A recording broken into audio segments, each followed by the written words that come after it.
day po sa inyo mga tol. Andito naman po ang inyong Buhay Driver Joe TV. May isi-share lang po ako sa inyong video. Ito po yung nangyari, actual po na nangyari this day sa aking trabaho.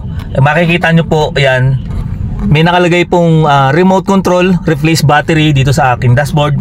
At kapag yan po is isususi nyo, ipupush nyo po yung push button, mag-a-appear po siya. And then kaya po nag-a-appear yan, winawarningan pa lang po kayo ng device na kailangan nyo na pong magpalit ng battery ng inyong remote. Ito po yung kanyang remote. Ayan. And then kung may experience nyo naman po na halimbawa na totally hindi po talaga gumagana o hindi po umaandar, makikita nyo po yung sign dito sa ilalim ng manubela. May sign po yan sa iba. Meron po yung mga designated na mga arrow kung saan nakalagay. Meron dito sa ilalim, meron dito sa may pinaka pinaka selector. Ito po, dito nyo po makikita yan. Ang unit po natin is BMW X3. So, ididikit nyo lang po yan, yung may sign po ng susi dito.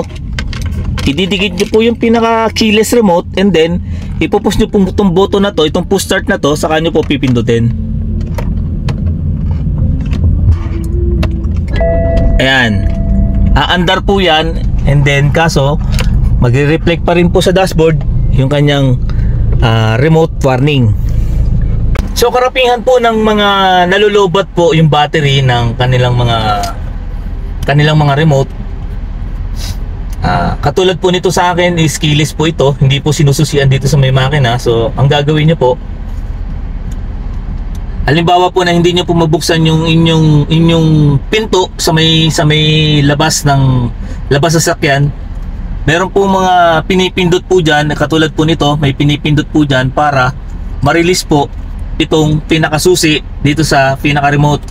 And then halimbawa hindi po mabuksan itong inyong handle ng inyong pintuan, gagamitin nyo po yung susi na tinanggal natin dito sa ating keyless remote, and then sususian nyo po nyan. Yan. Lock, and then open. So ganun lang po ang gagawin natin kapag nagkaroon tayo ng mga experience sa mga remote na nalulobat. Ganun lang po ang gagawin natin. Ilalabas lang po natin. Halimbawa, lumabas tayo ng sasakyan, pagbalik natin hindi na po mapindot yung ating sasakyan. Tatanggalin lang po natin yung pinakasusi dito sa pinaka-remote. May mga pindutan po yan.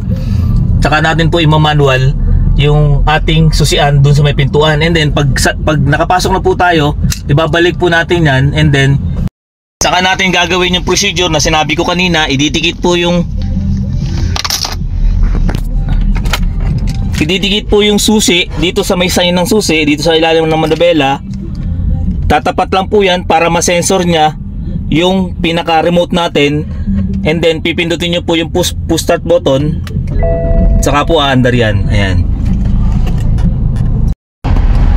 Meron po kasi sa atin ng mga beginners lang na nagkakaroon ng mga ganyang problema. Iba tumatawag pa sa kasa, tinatanong kung anong gagawin. Pero kung halimbawa nasa hindi maganda yung pagkakaparada nyo, nasa alanganing parking, so yun lang, sundan nyo lang yung pinakita kong video. So may uuwi nyo po yung sasakyan nyo, basta sundan nyo lang yung guide na tinuro ko, dahil ito based on my experience lang po. Hindi po tayo expert, based on my experience lang, dahil matagal na rin po ako sa pagmamaneho po ng mga automatic na mga keyless. So almost 8 years na rin po. Sa ilang beses ko na rin po na experience yung mga ganyang pangyayari. So yun po, sundan nyo lang po yung video ito at masusolusyonan po yung inyong agam-agam na problema sa inyong sasakyan. So, kapag nagkaroon po ng problema yung mga remote, pumunta na po kayo sa inyong mga dealer, papalitan nyo na po ng battery para iwas abala po sa inyong lahat. So good luck po, sana po may matutunan kayo sa aking i-share na video. Based lang po sa aking experience sa aking pagmamaneho bilang isang family driver.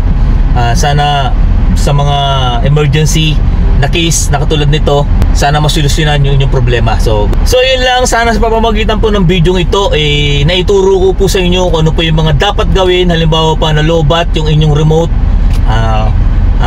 Katulad niyan, may pangyayari na ipapark nyo yung sasakyan nyo at pagbalik nyo sa may inyong kotse, hindi na po mabuksan yung inyong pintuan, hindi na po ma-active yung remote.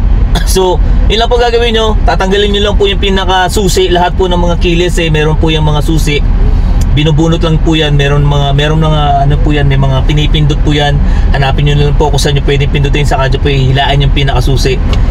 Katulad po nito. Ayan.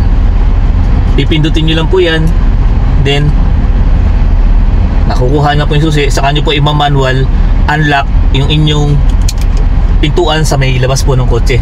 Sana po may natutunan kayo sa munting video na aking i-share sa inyo. Maraming salamat po sa pagsubaybay. Sana po mag-subscribe sa aking YouTube channel, mag-like, pakipindot na rin po ang bell button para updated po kayo sa aking mga video na aking gagawin. So mabuhay po tayong lahat and God bless you all.